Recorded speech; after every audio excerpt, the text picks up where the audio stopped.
అభిమానం అంటే ఇది. నాయకుడు మాట ఇచ్చాడు, ఆ మాటను అభిమానులు నిలబెట్టారు, నిజం చేశారు. హన్మకొండ నిరంజన్ జన్యుపరమైన వ్యాధితో బాధపడుతున్న 17 ఏళ్ల కుర్రాడు. డిప్యూటీ సీఎం పవన్ కళ్యాణ్ ని చూడాలి అని అన్నప్పుడు వెంటనే పవన్ కళ్యాణ్ వెళ్లి కలిశాడు. 40 నిమిషాలు మాట్లాడాడు. అయితే ఈ టైంలో నిరంజన్ తన కోరిక ఏంటో చెప్పాడు. ఒక కుక్క పిల్ల కావాలి అని అడిగాడు. అది కూడా పూ బ్రీడ్. ఇదిగో అంటూ ఫోటో కూడా చూపించాడు. రామ్ చరణ్ దగ్గర ఉంటుంది కదా అచ్చం అలాంటి కుక్క పిల్ల అని. నిరంజన్ కోరిక విన్న పవన్ కళ్యాణ్ వెంటనే జనసేన టీం కి ఆర్డర్ ఇచ్చేశాడు. ఆ బాపడిగిన కుక్క పిల్లని తీసుకొచ్చి ఇవ్వండి అని. అంతే, జనసేన శ్రేణులు అభిమానులు రంగంలోకి దిగారు. హన్మకొండలో ఉన్న పెట్ షాప్స్ అన్ని గాలించేశారు.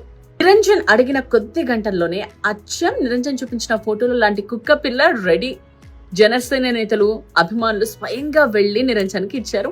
కుక్కపిల్లతో పాటు ట్యాబ్ ని కూడా గిఫ్ట్ గా ఇచ్చారు. పవన్ కళ్యాణ్ ని చూసిన ఆనందంలో ఉన్న నిరంజన్ ఇప్పుడు తాను అడిగిన కుక్కపిల్ల కూడా చేతికి రావడంతో మొహం వెలిగిపోతుంది. ఫుల్ ఖుషిగా ఉన్నారు.